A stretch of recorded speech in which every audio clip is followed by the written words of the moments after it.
এখানে অক্ষয় কুমারের যে চরিত্রটা এবং তাকে যেরকম একটা এজ প্রোভাইড করা হয়েছে যে তার বয়স কীরকম, তো সেটা কিন্তু বেশ ভালো লাগলো যে সে তার নিজের এজটা প্লে করছে। কিন্তু রাধিকা মাদানকে কিন্তু তার কাছে অনেক কম বয়সী লাগছে এবং তিনি রিয়েলি অনেক কম বয়সী, প্রায় 30 বছরের ফারাক তাদের দুজনের মধ্যে। Hey guys, what's up. আজকের এই ভিডিওতে আমরা ট্রেলার রিয়াকশন করব সারফিরা বলে যে সিনেমাটা আসছে অক্ষয় কুমারের, সেই সিনেমাটার। এবং সারফিরা সিনেমাটা আসলে সুরারাই পত্রু বলে যে সিনেমাটা আছে তামিল সুরিয়ার সিনেমা, সেইটার রিমেক। ইয়েস। এবং ওই সিনেমাটা লকডাউনে অনেকজন দেখেছে, অনেকজন মজা অনেক কিন্তু রিচ পেয়ে গেছে সিনেমাটা, এবং উড়ান বলে হিন্দিতেও ডাব হয়ে এসে গেছে। এবং ওই সিনেমা ডিরেক্ট করেছিল সুধা কোঙ্গারা, এবং এই সিনেমাটাও উনি ডিরেক্ট করছেন। তো এটা খুবই একটা ভালো দিক যে অরিজিনালটা যে ডিরেক্টর তাকিয়ে এখানে প্রডিউসার আর অনবোর্ড নিয়ে এসছে, এই জিনিসটা বেশ ভালো। এবং তার ক্ষেত্রেও একটা সুযোগ যে তিনি গল্পটা একরকম মাউন্টিংয়ে বলেছিলেন এবং এখানে তিনি গল্পটা আরও বড় স্কেলে বলার সুযোগ পাচ্ছেন উইথ বিগার অ্যাপিল।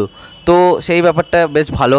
এবার অক্ষয় কুমারের কন্টিনিউয়াসলি সিনেমায় আসতেই থাকে, ঠিক আছে, এইটা তার একটা অভ্যাস, তিনি বারবার সিনেমা আনতে থাকেন এবং এত সিনেমা তিনি এনে ফেলেছেন।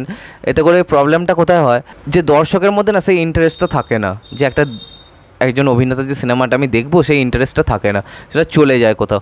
তো এই ক্ষেত্রেও সেটাই হয়েছে। অক্ষয় কুমার তো দামাদ্দাম করে মুভি সাইন করেই যাচ্ছেন কন্টিনিউয়াসলি। এবার চলো দেখা যাক যে এই সিনেমার ট্রেলারটা কেমন হয়েছে।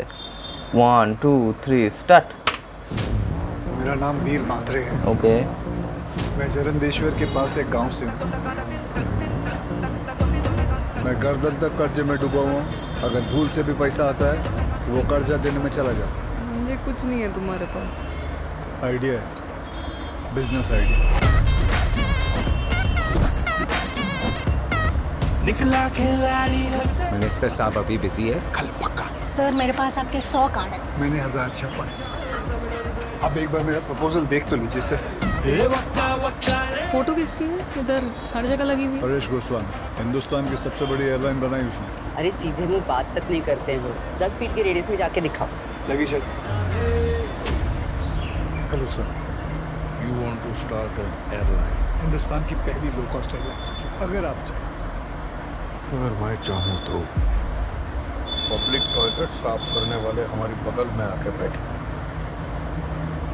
मैं नहीं चाहता। एयरलाइन चलाना बड़े लोगों का काम है।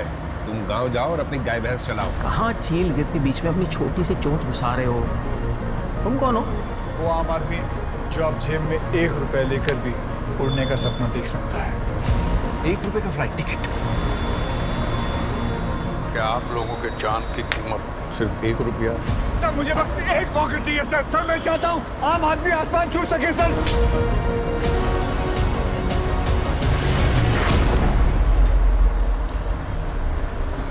वीर कहता है गाँव वालों को प्लेन में बिठाएगा।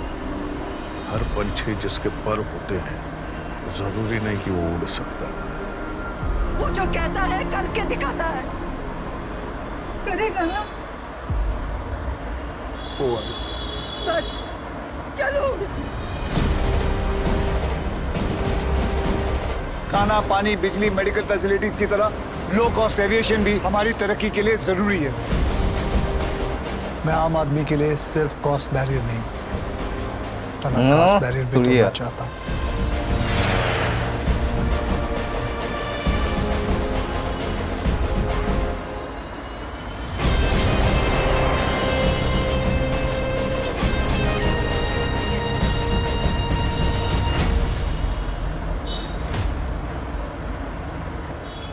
তো ট্রেলার তো দেখা হলো এবং ট্রেলারটা আমার কিন্তু বেশ ভালোই লেগেছে। আমি এটা বলবো না যে আমার ট্রেলারটা খারাপ লেগেছে, যদিও গল্পটা আমি জানি, কিন্তু তার সত্ত্বেও যেরকম মোমেন্টস এখানে ক্রিয়েট করা হয়েছে অলমোস্ট ফ্রেম টু ফ্রেম, কিন্তু তারই মধ্যে বেশ ভালোই লেগেছে। কিন্তু সুরিয়ার ক্যামিও আছে, এটা দেখেও বেশ ভালো লাগলো। একটা পার্টিকুলার সিনে সুরিয়াকে আমরা দেখতে পেয়েছি।